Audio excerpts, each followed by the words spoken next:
Universidad de Buenos Aires. Así que Gastón es un genio, es parte de todo este proyecto y de toda esta utopía que queremos lograr. Así que, bueno, Gastón, bienvenido y metele para adelante. Y las preguntas, si alguien tiene alguna pregunta, escríbanla en el chat o esperamos al final de toda la presentación. Dale, buenísimo, gracias Nacho. La verdad que este proyecto empezó por 2017, 2018 cuando arrancamos y realmente es increíble todo lo que avanzamos con este proyecto porque era un proyecto de investigación que arrancó muy simple con un PCT y ahora tenemos una startup involucrada que fundamos, armamos un grupo de veterinarios increíbles y ahora estamos de la mano de Nacho armando este grupo de muchos profesionales en la medicina que es realmente increíble, la verdad que está buenísimo. Em, ¿De qué parte este proyecto? No sé si se ve, estoy tratando de pasar de Filmina, y no estoy pudiendo. Ahí está, espero que no pasen todas juntas. Em, este proyecto parte de una problemática que existe a nivel mundial, que es que la disponibilidad de órganos para trasplante es muy baja la que realmente hay. El trasplante de órganos es una práctica médica, como muchos saben, que consiste en trasplantar un órgano a pacientes con diversas patologías que están en un estado de órgano crítico o en etapa terminal y le permite recuperar su salud e incluso salvar su vida. Eh, el problema es este, ¿no? Que la demanda supera ampliamente la oferta y esto genera las famosas listas de espera que crecen año tras año. Eh, Perdón, pero dejé tardar mucho en pasar de filmina a filmina. Así que, ahí está. Eh, para que se den una idea de la magnitud de esta problemática, en el año 2022 se realizaron aproximadamente 157.000 trasplantes, lo cual parece un número bastante elevado, y lo es, porque de hecho año tras año ha mejorado la tasa de trasplante, pero aún así sigue sin cubrir ni siquiera el 10% de las necesidades mundiales, lo cual está dejando a más de 1 millón de personas en todo el mundo sin poder acceder a este tratamiento, lo cual para un paciente en un estado de urgencia moderado implicaría tener que acceder a un tratamiento eh, paliativo, compensatorio, en detrimento de su calidad de vida y para casos de urgencia elevada está corriendo su vida, riesgo su vida y es eh, lo digo desde la experiencia personal, tanto para el paciente como para sus allegados, es una situación muy complicada, muy difícil. Estos son los órganos que más se trasplantan, los que más demanda hay. Páncreas, pulmón, corazón, hígado y riñón es el órgano más trasplantado en todo el mundo, porque también es el único órgano que puede trasplantarse a partir de un donante vivo. Y esos son más o menos los tiempos de espera. Fíjense, casi 2 años o un poco más de 2 años en el caso del riñón. Es un montón. Eh, Ante esta problemática, muchos países adoptaron diversas políticas para tratar de aumentar la cantidad de donantes. En el caso de nuestro país, hace unos años se promulgó la ley de trasplante de órganos, que hace que todas las personas mayores de 18 sean donantes, a no ser que expresen lo contrario, y eso aumentó la tasa de donación, pero como pueden observar, estos son datos de hoy que saqué de la página de INCUCAI, que es el organismo que en Argentina regula el trasplante de órganos y la lista de espera. eh, Sigue siendo ampliamente alta la necesidad respecto de lo que se consigue. Eh, Alrededor de 4 de cada 10, o sea, de cada 10 personas que necesitan un trasplante, 4 son donantes en el estado en que realmente se necesita, porque la mayoría de las donaciones son a partir de donantes cadavéricos que no en todos los casos están en un estado ideal para hacer trasplante. Entonces, se han propuesto a lo largo del tiempo diversas alternativas tecnológicas para solucionar este problema. siendo capaz una de las más, la que capaz puede llegar a puerto más pronto el xenotrasplante, la utilización de animales como fuente alternativa de órganos, es decir, el trasplante de órganos, tejidos y células entre individuos de distintas especies. Eh, Esto no es una idea moderna, es algo que hace mucho tiempo, desde antes incluso que se conociera lo que es el sistema inmune, hay registros de transfusiones sanguíneas a partir de distintos animales, de tejidos, incluso de órganos, trasplante de órganos. También es muy conocido el caso de Baby Faye en la década del 80, donde a una bebé con falla cardíaca se le trasplantó el corazón de un babuino y lamentablemente 20 días después falleció. Hoy en día el cerdo, la especie porcina, es la que reúne las características para ser considerada la mayor, la más, la especie más mejor para hacer senotrasplante, digamos. ¿Por qué? Porque es básicamente muy parecida a nosotros, como le gusta decir a Rafa, algunos más que otros, y, y básicamente, en principal, los cerdos y los humanos compartimos muchas similitudes genéticas, anatómicas y fisiológicas. Otra ventaja de la especie porcina es que alcanza la madurez relativamente rápido y tiene camadas numerosas, estaciones cortas y además es fácil de reproducir en cautividad y más económico que otras especies. Sin embargo, para que el xenotrasplante pueda ser una realidad clínica, hay varias barreras que hay que superar. La principal es que existe un rechazo inmunológico del organismo humano hacia lo que es el semi-injerto porcino, porque nuestro sistema inmune reconoce al semi-injerto como algo extraño y lo rechaza. La principal barrera, que esto es lo que evitó que el xenotrasplante pueda ser considerado como algo que pueda solucionar el problema de los trasplantes, es que existe un rechazo inmediato, un rechazo que se da en cuestión de minutos o horas, que se lo conoce como rechazo inmunológico hiperagudo. Este rechazo inmunológico hiperagudo se da porque entre el 1 y el 10% de los anticuerpos preformados que los seres humanos tenemos son en contra de un antígeno que se llama alfagal. Alfagal es un azúcar que se encuentra en la superficie de las células endoteliales porcinas, eh, que también está en bacterias con las cuales convivimos, por eso tenemos anticuerpos preformados.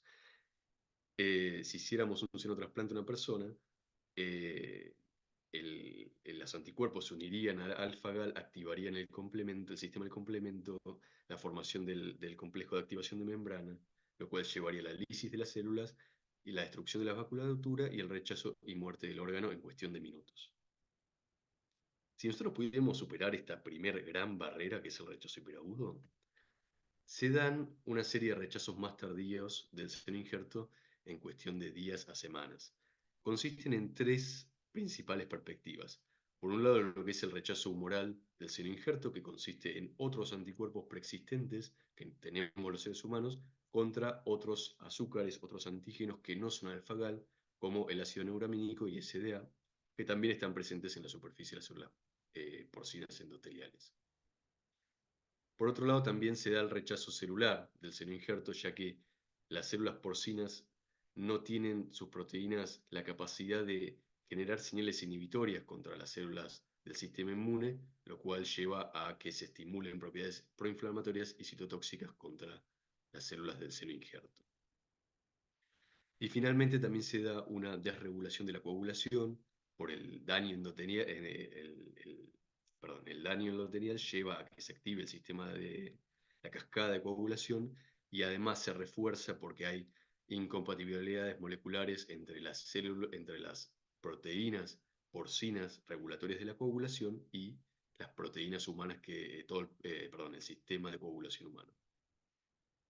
Si pudiésemos superar todo este rechazo que se da más tardío, esta barrera, esta segunda barrera, perdón, ahí va, ya estamos hablando de un rechazo crónico del seno injerto que se da a largo plazo, en cuestión de meses a años, similar a lo que ocurre en un allotrasplante. Se da que células presentadoras de antígenos eh, eh, llevan a la activación de células linfocíticas por senoantígenos porcinos. Básicamente toda proteína porcina puede desencadenar rechazo a largo plazo. Y si pudiésemos superar incluso este rechazo crónico, podríamos estar hablando del xenotrasplante como una realidad clínica. ¿Cómo podemos llegar a este punto? Bueno, obviamente que es necesario un tratamiento inmunosupresor, al igual que se hace en el trasplante de un ser humano a un ser humano. No el mismo tratamiento, pero un tratamiento adaptado a esta nueva realidad. Y, pero es necesario también generar modificaciones genéticas en el cerdo, sobre todo para las primeras barreras. No hay eh, sistema inmunosupresor que pueda contra el rechazo hiperagudo y contra el rechazo más tardío. Sí o sí es necesario modificar genéticamente al cerdo donante, y para eso se han propuesto montones, como ven acá, esta es una lista de muchas modificaciones genéticas que se han propuesto, tanto interrupciones de genes porcinos como la incorporación de genes humanos, de transgenes en el cerdo, para generar la protección, digamos, del cerdo porcino en el ambiente humano. Pero en esta primera etapa del proyecto nuestro decidimos concentrarnos en lo que es eliminar los senoantígenos presentes en la superficie de las células porcinas, interrumpiendo los genes, modificando, mutando los genes. Para eso les voy a presentar a mis asistentes, mis tijeras moleculares, mis herramientas de edición genética, las CRISPR-Cas9, que todo el mundo capaz ha oído hablar, pero capaz no saben cuál es el origen de estas herramientas. El padre de las CRISPR, quien las descubrió e incluso les puso el nombre, este nombre que hoy en día está en miles de patentes, es Francisco Mojica de la Universidad de Alicante de España. Él, en los años 90, hacía lo que todo el mundo hacía en los 90, que era secuenciar eh, organismos. Y él estaba secuenciando una arquea de unas salinas, Aloferax, y le llamó mucho la atención unas repeticiones que él las nombró CRISPR porque eran unas repeticiones cortas, palindrómicas, porque se leen en un mismo sentido y el otro, que estaban agrupadas en una cierta zona del genoma y estaban regularmente interespaciadas. Y dedicó toda su investigación científica a partir de ese momento a investigar qué eran las CRISPR porque le llamó mucho la atención dos cosas. La primera era que otros grupos de investigación a lo largo en el mundo que también estaban trabajando en secuenciar, vieron las mismas repeticiones en E. coli, que es una bacteria gram negativa, en Mycobacterium, que es una bacteria gram positiva, y él las vio en arqueas. Básicamente la distancia en la divergencia evolutiva de estas especies que son todas procariotas es más grande que la distancia evolutiva que hay entre el ser humano, un roble y una levadura. ¿Qué quiere decir esto? Quiere decir que este sistema, estas repeticiones, están conservadas desde hace miles y miles, millones de años, un antepasado común. Por lo tanto, tenían que ser muy importantes para que después de tanto tiempo todavía estos procariotas conservaran esto. Lo segundo que le llamó la atención es que esto se expresaba, es decir, se transcribía un ARN, por lo tanto tenía que tener una función. Estas repeticiones con esos espaciadores que tenían se expresaban como un ARN que llamó CRISPR-ARN y se vio también que había proteínas asociadas a estas CRISPR-ARN que llamaron CRISPR Associated Protein, Cas. Para que estos dos sistemas pudieran funcionar juntos, también se vio que había un tercer ARN, que es un Transactivating ARN de CRISPR, que permitía armar este complejo de tres componentes. ¿Para qué servía? Bueno, se vio que estos espaciadores que están entre las repeticiones eran fragmentos de secuencias de virus. Lo que se propuso y después se descubrió es que este sistema funcionaba como un sistema de defensa antiviral. Cuando un virus infectaba por primera vez a una bacteria, y la bacteria sobrevivía a la infección, guardaba un pedacito de la secuencia del virus en esta región.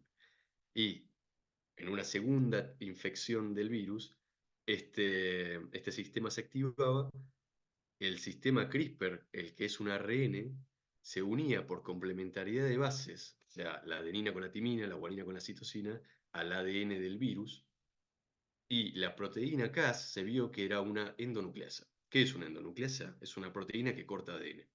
Entonces, la Cas, el ARN guía, el ARN se unía al virus, activaba la Cas y la Cas cortaba el virus. Y de esa forma la bacteria quedaba protegida contra la infección viral, como un sistema adaptativo inmunológico procariota. Una cosa que fue muy, muy, muy importante que se descubrió.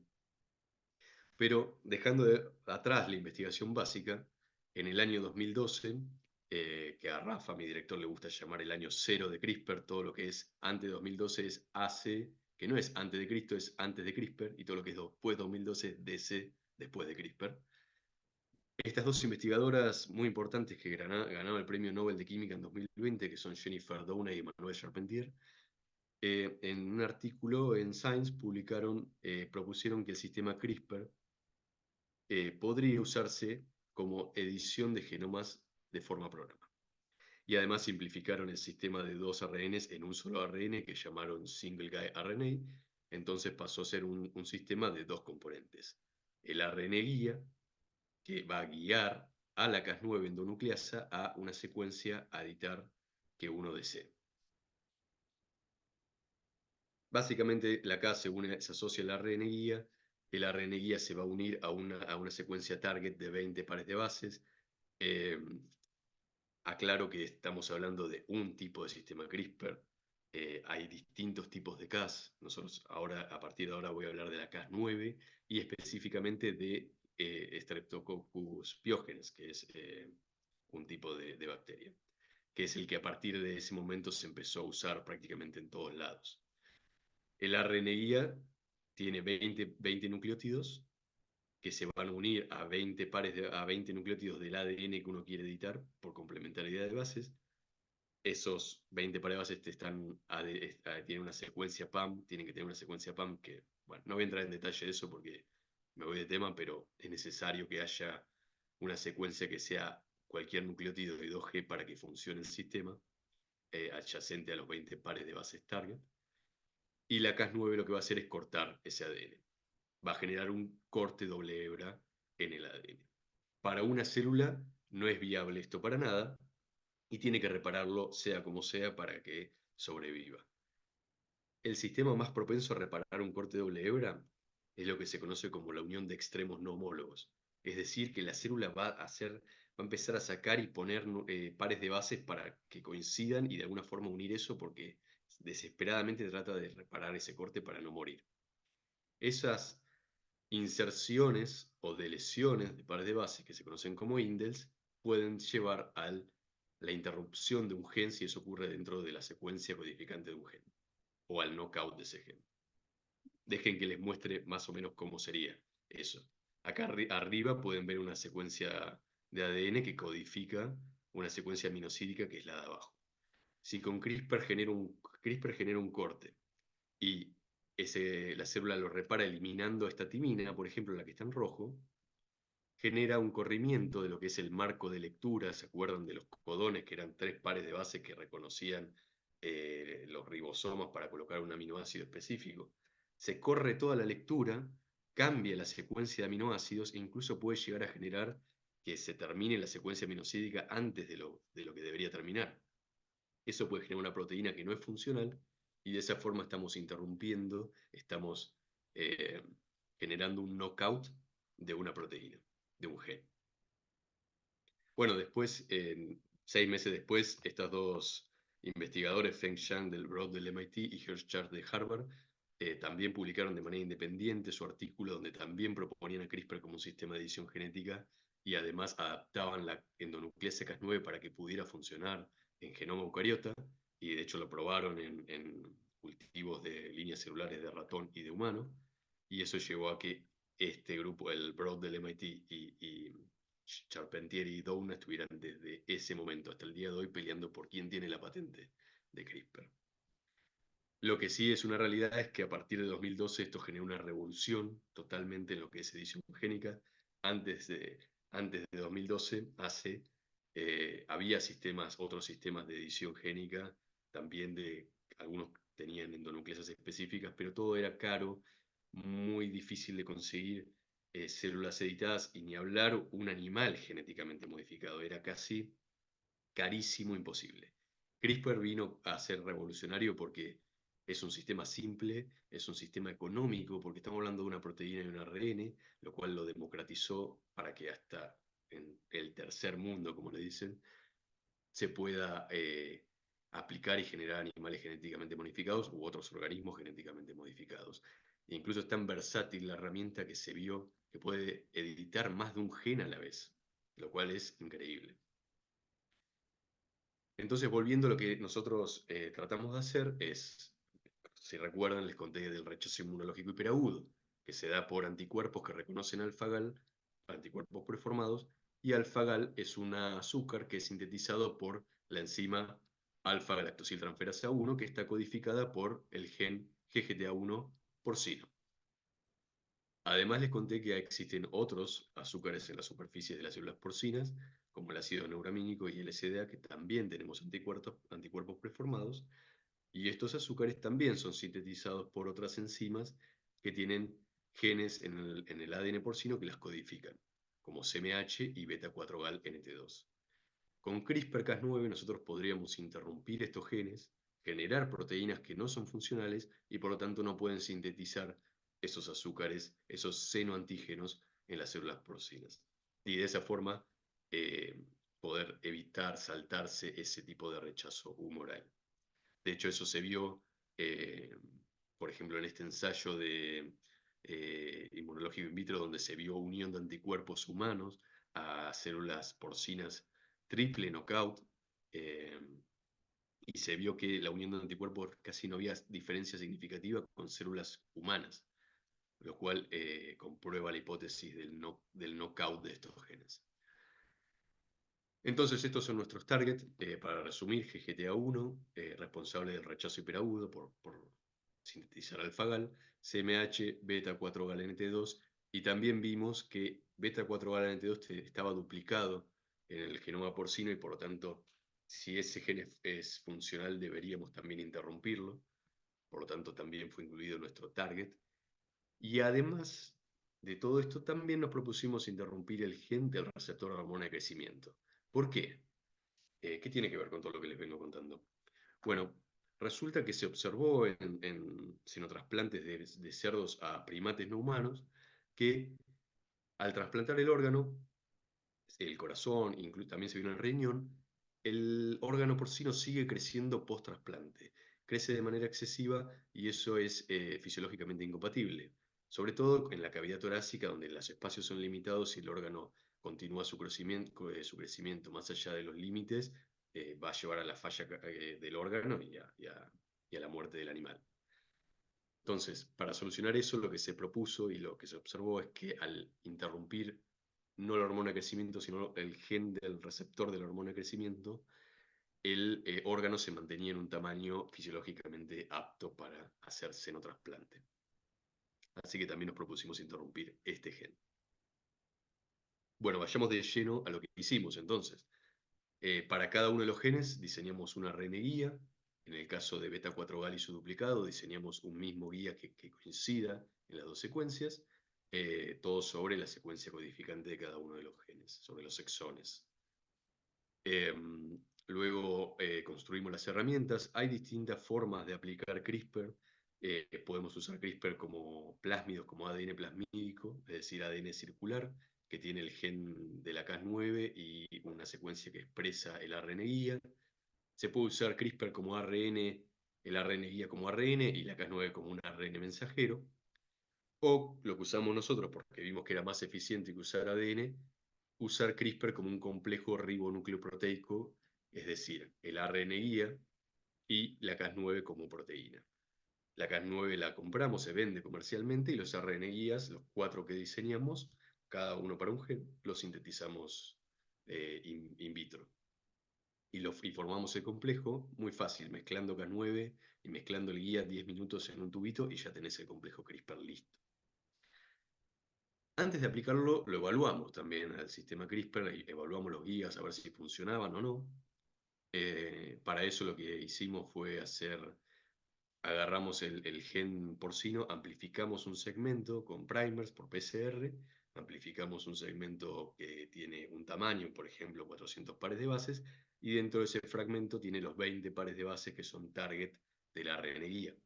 Entonces, cuando uno pone ese fragmento en un tubo con Cas y con guía, lo que va a ocurrir es una digestión dejándolo a 37 grados por unas horas.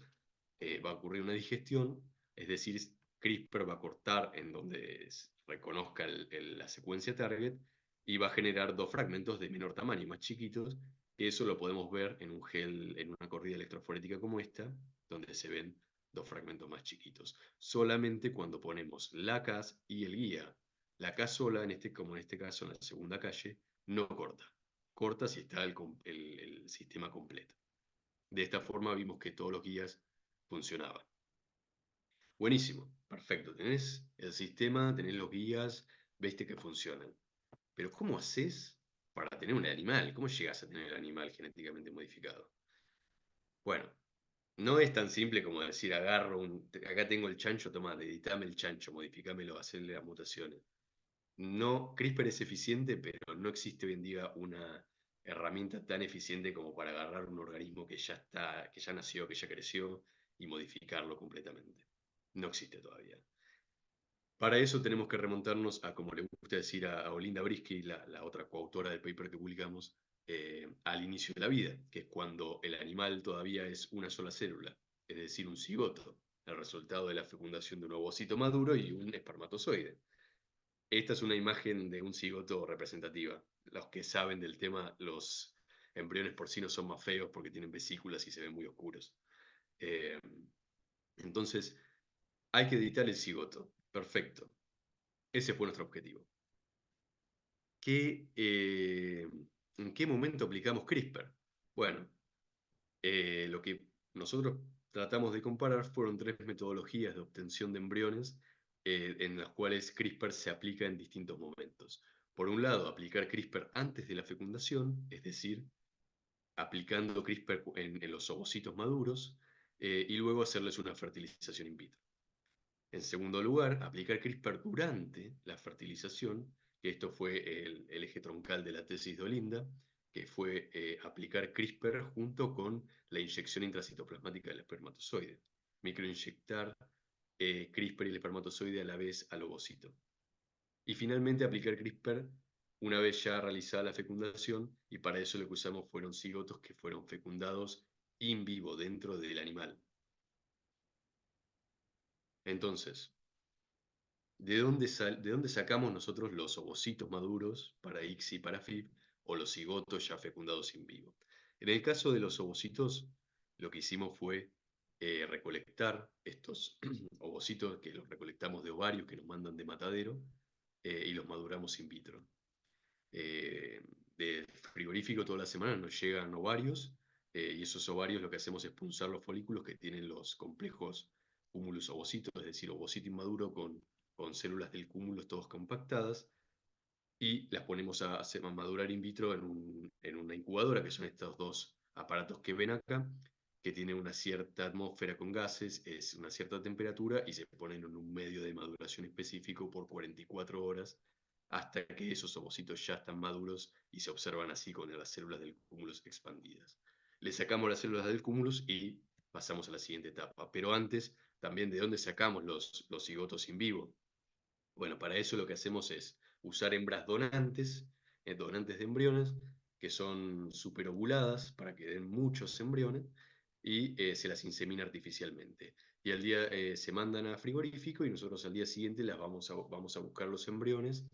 En el frigorífico nos dan los tractos reproductivos, nosotros nos quedamos solamente con el oviducto, los cigotos ya no están en el folículo, no están en el ovario, sino que ya están en lo que es el tracto oviductal, y ese tracto lo lavamos con una solución fisiológica y recuperamos los embriones en un filtro.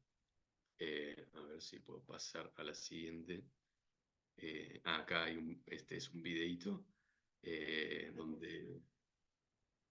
donde acá se ve el oviducto, este es el ovario, y voy a adelantarlo un poquito, a ver si se ve. Ahí le están pasando la solución para que fluya por todo el oviducto y caigan los cigotos ya fecundados en un filtro que luego eh, los recolectamos, pasamos lo que cae en el filtro, lo pasamos a una placa, bajo una lupa, nosotros montamos un mini laboratorio ahí en el frigorífico, bajo lupa empezamos a recolectar los cigotos que se ven, bajo lupa se ven los embriones, los vas recolectando con una pipeta y los vas guardando en un tubo con medio en medio de cultivo, y después los llevamos al laboratorio lo antes posible, bien calentitos, y lo antes posible porque, ¿qué pasa? Ya están fecundados, entonces se empiezan a dividirse.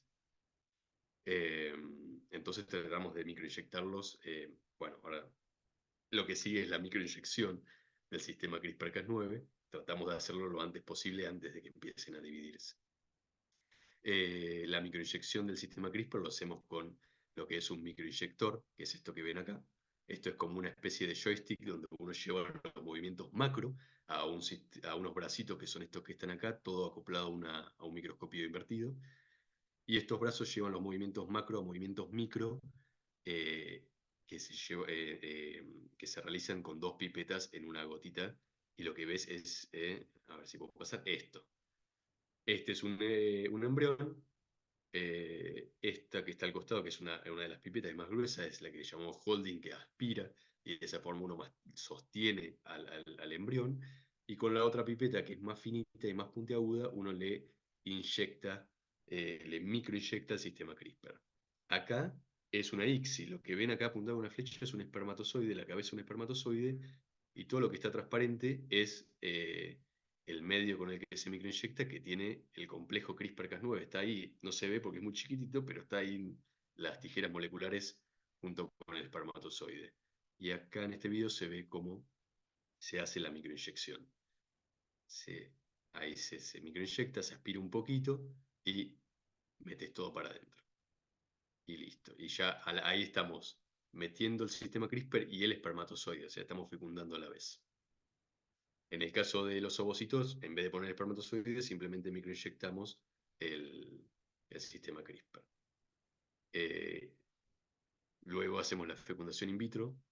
Cuando no hacemos ICSI o no usamos embriones fecundados in vivo, microinyectamos ovocitos maduros, y luego de la microinyección los ponemos a madurar perdón, los ponemos a hacer fertilización in vitro, o incubando los ovocitos microinyectados con el esperma, con el espermatozoide, por 22 horas. Listo, perfecto. Ya tenemos los cigotos, ya están microinyectados, todos tienen el sistema CRISPR. ¿Qué hicimos con esos embriones? Bueno, por un lado nos preguntamos si estaba funcionando CRISPR en los embriones, entonces lo que hicimos fue cultivarlos durante 7 días hasta estadio de blastocisto, para que tengan muchas células, y a partir de esos blastocitos analizarlo. Cada blastocito se los lisó, se le hizo una extracción de ADN y amplificamos los fragmentos de cada gen que quisimos editar mediante PCR, que hicimos 2 PCRs. Esto es una PCR anidada. Se hace una primera PCR y sobre esa se hace una segunda para tener una buena cantidad del fragmento del gen que uno quiere ver si está mutado o no está mutado. Para ver si está mutado o no está mutado, lo más rápido es agarrar, purificar lo que uno amplifica y mandarlo a Macrogen, a Corea. Nosotros lo mandamos a Corea, donde hacen secuenciación de Sanger, y lo que nos mandan una semana después es esto. ¿Qué es esto? Cada uno de estos picos es un nucleótido, rojo para la timina, verde para la adenina, negro para la guanina, y C es la citosina. Uno ve la secuencia y la comparás con la secuencia que uno obtiene de la base de datos y ves si está modificado o no está modificado. Si no ves acá, esto que está remarcado en amarillo y en azul es el sitio target. Son 20 pares de bases, donde CRISPR tenía que unirse y tenía que generar un corte, y después la célula tenía que generar la mutación. En este caso no se vio, pero en este caso, ¿qué se observa? Dobles picos, como una interferencia de señal a partir de la secuencia target, lo que está indicando que hubo una mutación. ¿Y por qué ves dobles picos? Bueno, porque CRISPR, de cada gen, el embrión tiene, de cada gen, la célula tiene 2 copias. Una puede estar mutada y la otra no, o pueden estar las dos mutadas de manera diferente. Entonces, lo que uno observa se está leyendo las dos copias que son diferentes a la vez, y cuando llegás al lugar donde se hizo la mutación, empezás a leer dos cosas diferentes, y por eso ves estos dobles picos y concluís que ese embrión está mutado. Otra forma más rápida de verlo, que si leyeron o leen el paper que publicamos usamos bastante, es el dropout knockout. ¿En qué consiste? En vez de usar un guía, usamos 2 guías. ¿Para qué? Para que si los dos guías cortan, se pueda perder el segmento del medio, esto que está en negro. Si se pierde, uno después al amplificar, va a amplificar por PCR un fragmentito más chiquitito. Si no se pierde, uno amplifica un fragmento más grande. Y esto, en vez de mandarlo a secuenciar a Corea, lo corremos en una electroforesis en un gel de agarose y vemos que hay un fragmentito más chiquito y decimos que ese embrión fue modificado, fue editado. Comparamos esas tasas de mutación con este sistema de dropout knockout en el GGTA1, en los distintos tipos de embriones, acuérdense, ICSI, FIB, in vivo.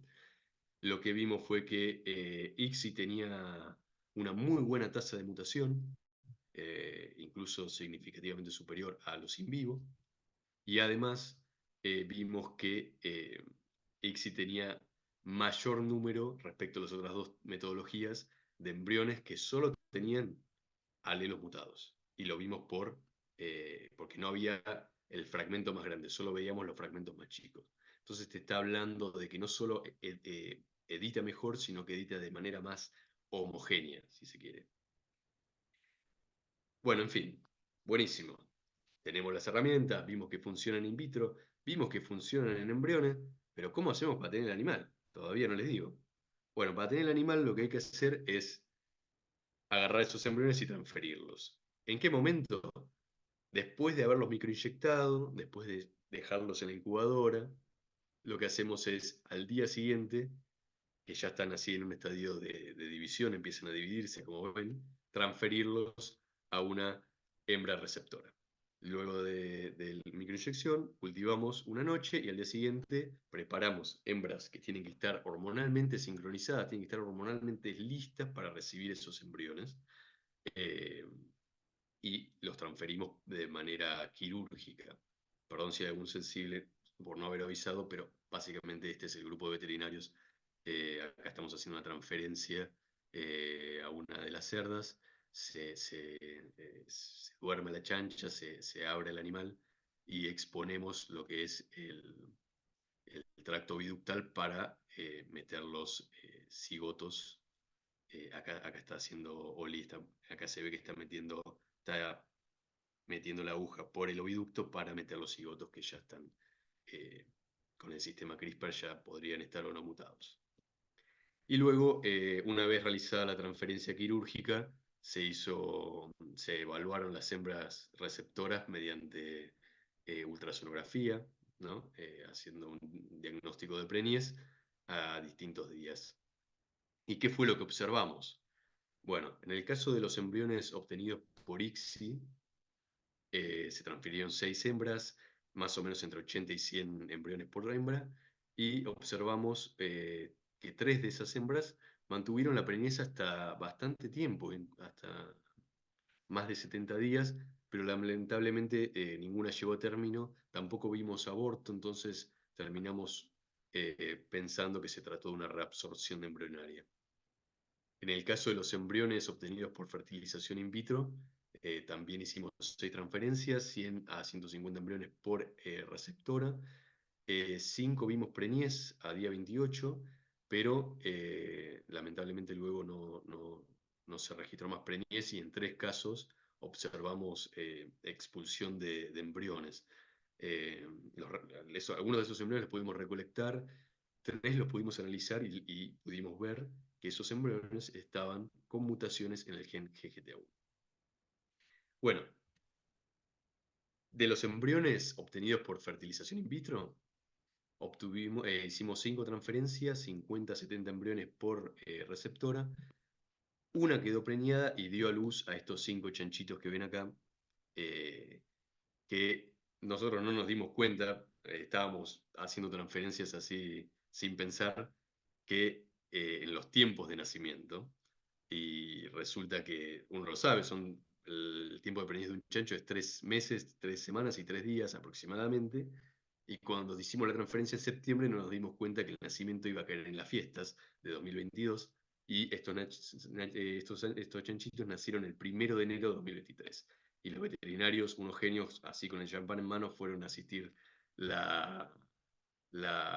nacimiento y la verdad que fue un golazo porque los chanchitos nacieron todos sanos y, y hoy en día los tenemos ahí y son nuestro tesoro. ¿Qué hicimos para ver si estos chanchos estaban mutados o no estaban mutados? Los veterinarios el día del nacimiento agarraron muestras de cordón umbilical y al día siguiente, el 2 de enero, yo estaba ya extrayéndoles ADN al cordón umbilical y haciendo el análisis para ver si estaban mutados o no estaban mutados, para ver si estaban editados. Eh, ¿Qué mecanismo de análisis hicimos nosotros para los chanchos? Bueno, cada uno de los genes se amplificó el fragmento para ver si estaba mutado o no, y se amplificó con un fluoróforo, asociado a un fluoróforo. ¿Para qué? Para después eso correrlo en lo que se llama análisis de fragmentos por electroforesis capilar. Esto es lo que se observa. No sé si están viendo. Se observa esto, son un gráfico donde uno ve en el eje Y la intensidad de fluorescencia y en el eje X el tamaño. Nosotros amplificamos con primer, sabemos qué tamaño esperamos. En el caso de GGTA, por ejemplo, esperamos 800 pares de bases. Si está mutado, es decir, si tuvo una modificación genética, si se insertaron embriones, perdón, si se insertaron pares de bases, lo que vamos a ver es que el pico de GGTA se va a mover hacia, no se está moviendo, se va a mover hacia la derecha. Si hubo deleciones de pares de bases, se va a mover hacia la izquierda. Entonces, ¿qué fue lo que observamos? Si no se entiende, después les explico mejor, pero así avanzo. En todos los casos, en todos los cerdos, vimos que GGTA estaba modificado. Recuerden, GGTA es el principal responsable del rechazo hiperagudo. En todos los casos vimos mutación y ninguno de los casos tuvo un alelo wild type, es decir, que la eficiencia de mutación fue el 100%. Tuvimos doble knockout en todos los casos. Como pueden ver, el primer cerdo, el chanchito 1, eh, muestra tres alelos diferentes, tres alelos mutados diferentes. ¿Y cómo puede ser eso si cada gen tiene dos copias? Bueno, esto puede ser esto es lo que se conoce como un animal mosaico, es decir, que no todas sus células tienen la misma mutación en este caso. ¿Y por qué pasa eso? Bueno, eso es porque capaz CRISPR al momento de meterlo en el cigoto se durmió y recién cuando se empieza a dividir el cigoto se activa y empieza a cortar, y ya cuando son células diferentes tenés mutaciones diferentes. Y en ese caso vemos más de un alelo mutado a la vez. Y en el caso del chanchito número 5 vemos un solo alelo, y eso quiere decir que si tenés una sola copia y las dos copias están mutadas de igual manera, quiere decir que en un alelo se mutó de una forma y el otro alelo se mutó de la misma forma, copiando al alelo ya mutado. De esa forma, en todos los casos tuvimos una mutación bialélica en el gen GGTA1. ¿Qué vimos en los otros genes? Bueno, en el receptor de la hormona de crecimiento, hay tres chanchitos, un macho y dos hembras, estaban modificados en el gen receptor de hormona de crecimiento, dos de ellos, el 1 y el 5, de manera monolélica, porque hay un alelo wild type no mutado, y en el caso del chanchito número 3, vimos una doble mutación, o sea, los dos alelos mutados, una mutación bialélica. En el caso de CMH y beta-4-gal, y me falta el duplicado beta-4-gal, agarré algo que justo no estaba. Bueno, no se observaban mutaciones en ninguno de los casos, y nos preguntamos por qué, ¿qué pasó? Si funcionaban los guías, ¿por qué no mutaron? Bueno, con CMH agarramos, hicimos secuenciación de Sanger, no vimos nada, concluimos que el guía no era muy eficiente, lo cual puede pasar. La eficiencia de CRISPR depende del guía, depende de cómo lo aplicás, depende del gen, y hay casos donde el guía es súper eficiente, como GGTA1, que tuvimos todos los chanchos modificados, y hay casos donde los guías son poco eficientes. En el caso de beta-4-gal y su duplicado, lo que vimos al secuenciar por Sanger es que estos cerdos tenían lo que se conoce como polimorfismo nucleotídico simple, es decir, que tienen una mutación. Hay ciertos individuos de una población que tienen una secuencia de ADN y tienen un cambio, y hay individuos de otra población que no lo tienen. Cuando vimos que funcionó, eran casos donde no tenían la mutación y en estos casos justo los cerdos tienen la mutación y eso hace que la eficiencia no funcione, no sea buena y no haya mutación. De hecho, estos guías los probaron en España y allá obtuvieron embriones modificados con en estos genes porque no tienen la mutación, esta mutación en estos genes. Cuestión que ahora ya armamos guías nuevos tanto para CMH como para beta 4 gal duplicado, que ya los probamos y son más eficientes y estamos ya aplicándolos para hacer todos los knockouts que queremos hacer. Bueno, ya para ir finalizando, lo que hicimos también es preguntarnos si eh, esto no está en el paper que publicamos, pero ya lo presentamos en congresos, lo presenté en la Sociedad Internacional de Embriología en Denver en enero en Estados Unidos, y nos preguntamos si los knockouts de GGTA1 y del receptor hormona de crecimiento si efectivamente generaban un cambio fenotípico eh, de, por la mutación, ¿no? ¿Cómo vimos si GGTA funcionaba o no estaba funcionando? Bueno, hay que ver si está alfagal, el principal senoantígeno. Hay que ver si está o no está. ¿Cómo hacemos para ver si está o no está en sus células? Bueno, hicimos cultivos primarios de células a partir de piel de los chanchos, las cultivamos y les pusimos una lectina, que es una molécula que se une específicamente a alfagal, y esa lectina está conjugada, está unida a un fluoróforo verde. Entonces, en este caso, que es una línea celular porcina que se llama PK15, es wild type. Wild type quiere decir que no tiene mutación, se ven verdes porque tienen alfagal. En el caso de nuestros chanchitos, en ningún caso vimos células verdes. Por lo tanto, concluimos que se logró efectivamente un doble knockout de GGT1 en los 5 cerdos y ninguno tiene alfagal, el principal senoantígeno, en su superficie, en la superficie de sus células.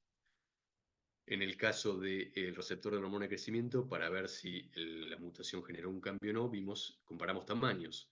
Desde el momento del nacimiento hasta semanalmente por 109 días, los veterinarios, ahí Santi y el equipo pesaron a los chanchitos, les midieron el largo de los chanchos y lamentablemente como es un N bajo porque tenés solamente dos wild type, o sea, dos no mutados, y dos con mutación simple, o sea, un solo alelo, y uno con edición doble knockout, no tenés un N suficiente para hacer una muy buena estadística, y en el caso del peso no vimos diferencia significativa, pero sí la vimos con el largo, que el chancho, la chanchita doble knockout de número 3 es significativamente más chica que el resto.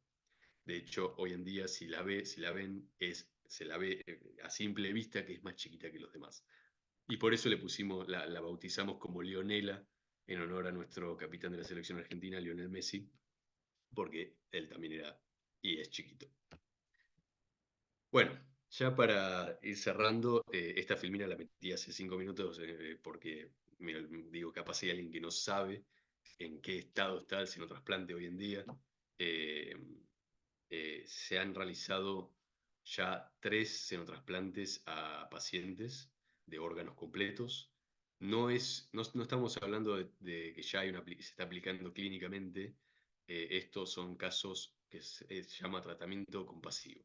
Es decir, que son casos donde el paciente ya estaba en un estado crítico, no podía recibir un trasplante y el senotrasplante era la única opción que tenía para tal vez poder extender su vida. Se hicieron 2 trasplantes cardíacos, uno a principios de 2022 a David Bennett, que vivió 2 meses con un corazón de chancho, lamentablemente luego falleció, y también se hizo uno el año pasado a otro paciente también cardíaco y falleció al poco tiempo, duró menos que el primero. Eh, Se habla de que hubo infección viral, se habla de muchas cosas. Lo importante es que eran casos muy afectados, o sea, la situación era crítica, incluso ya tenían desarrollo de insuficiencia renal, entonces no se permitió obtener no se puede obtener una conclusión de si el senotrasplante funcionó o no funcionó, eran muy complejos los casos. Entonces, lo que sí se propone es tratar de hacerlo con riñón, porque el riñón es un órgano que capaz es un poco más laxo, en el sentido de que si el riñón falla, se saca y se puede seguir haciendo una diálisis, por ejemplo, en el caso del corazón. Si falla, el paciente muere. Y efectivamente hace muy poquito se hizo un senotrasplante de riñón a un paciente.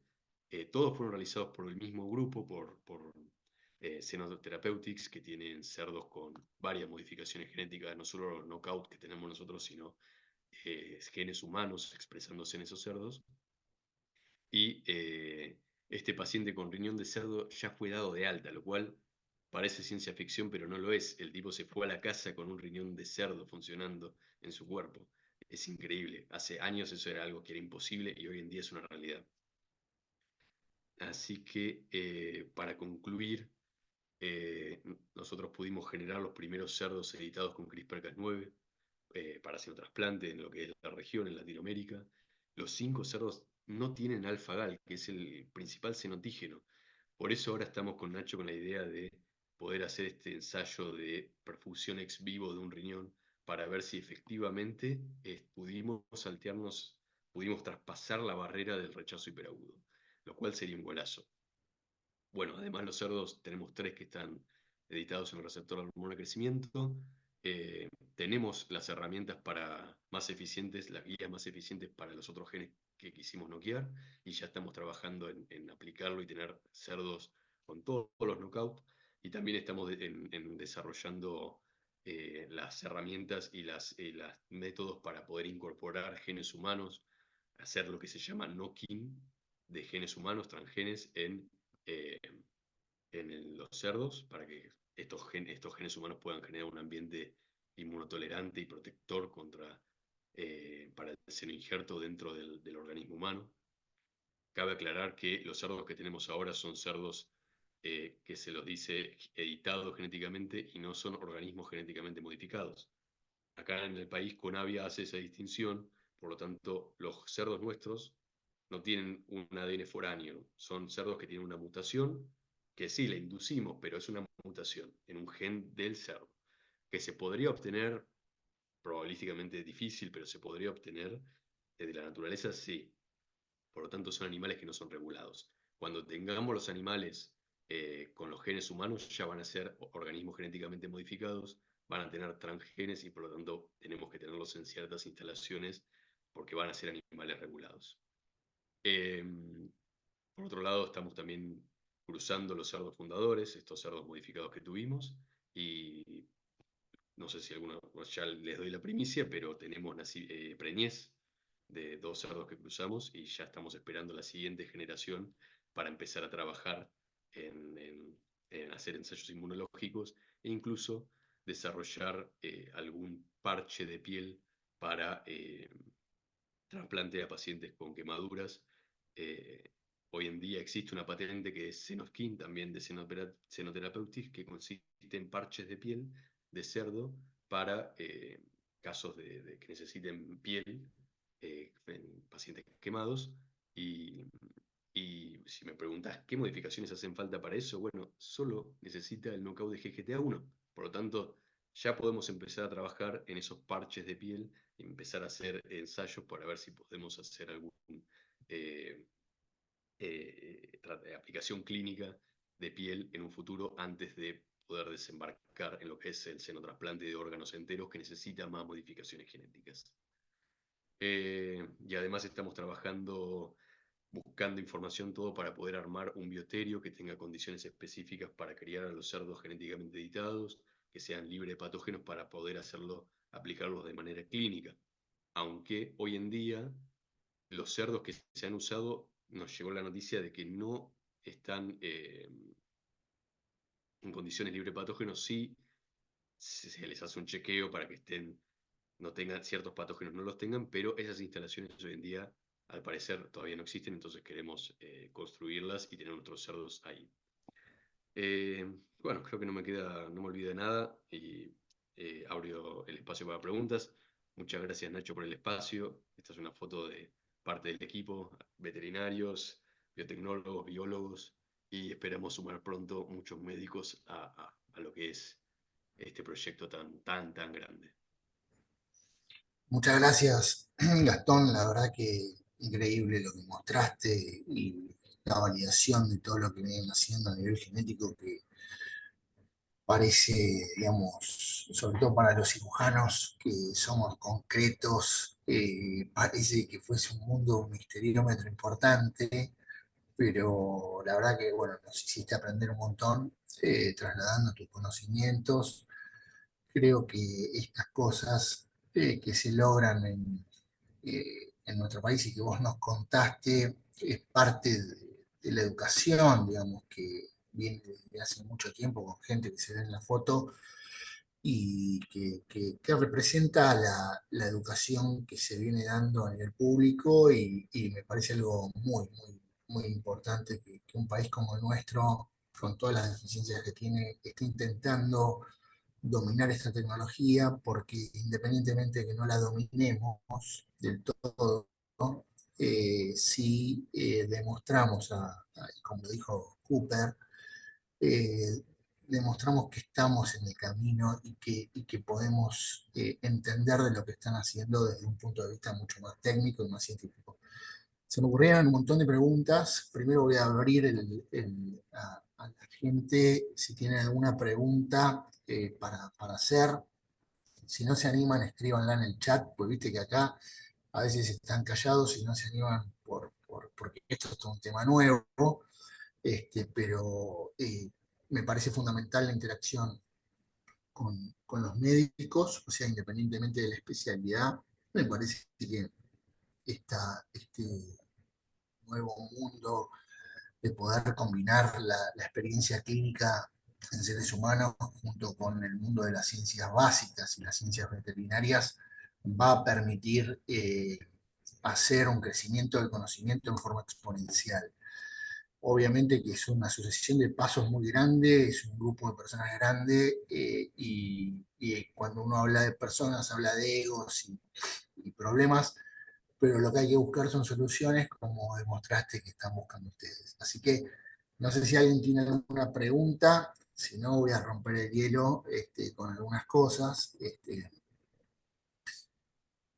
Abro el juego, si alguien quiere hablar, por favor que hable directamente y no hay ningún problema. Si no, voy a decir yo la primera pregunta o las primeras preguntas. Es eh, Dale. de estos animales, o sea, la eficiencia, yo recuerdo cuando estuve en otro programa que era más sencillo sobre transgénesis y clonación, la eficiencia de las técnicas para que queden preñadas las hembras es baja en cerdos. Sobre todo, eso es una de las grandes limitantes al tener este tipo de tecnología. Yo me acuerdo que era en otra especie, eran bovinos, pero me acuerdo que, bueno, eso es parte importante del gasto y la primera pregunta tiene que ver con toda la metodología que ustedes mostraron. ¿La diseñaron ustedes o la copiaron ustedes esto de recibir del matadero, los ovocitos? Todo esto fue diseñado también por ustedes, más allá de lo genético, del knockout, toda la Sí, metodología esa. de ¿Cómo la parte embrionaria te referís, digamos, ¿no? exactamente? Sí, sí, sí. La parte embrionaria, bueno, nos basamos mucho en lo que se ha hecho en la bibliografía. eh, de hecho, nos vino también muy bien. Olinda fue a España, a Murcia, que hay un grupo que hacen cerdo, que trabaja en cerdos y hace cerdos modificados genéticamente para distintas aplicaciones. Y ella adquirió muchos conocimientos ahí para hacer las transferencias, para todo. Y eso vino bárbaro para empezar a hacerlo acá. Y nos basamos mucho en la bibliografía, todo para hacerlo. Es como vos decís, lo que es in vitro, fertilización in vitro, ICSI, no es muy eficiente, las tasas de desarrollo no son tan buenas. Lo que es in vivo un poco sí, y además, mientras menos toqueteado está un embrión, más eficiente va a ser en términos de que va a desarrollar más o va a hacer preñar más fácil. Después, todo lo que es la logística, sobre todo cuando usamos los embriones in vivo, porque cuando usamos los in vivo tenés que tener a la hembra que dona los cigotos y la hembra que los va a recibir sincronizadas de manera hormonalmente, que no entré mucho en detalle por eso, porque es un mundo, pero, y además lo tienen más claro los veterinarios que yo, digamos, pero yo soy más molecular, pero es, eh, es muy desafiante toda esa logística y es cuestión de atinarle a que justo sea el momento para que la donante te dé una buena cantidad de embriones para que la hembra receptora esté lista hormonalmente para recibirlos. Todo eso lo ajustamos nosotros y es el día de hoy que lo seguimos ajustando porque esto es biología. Hay cosas, a veces las cosas fallan y a veces salen bien. Es así.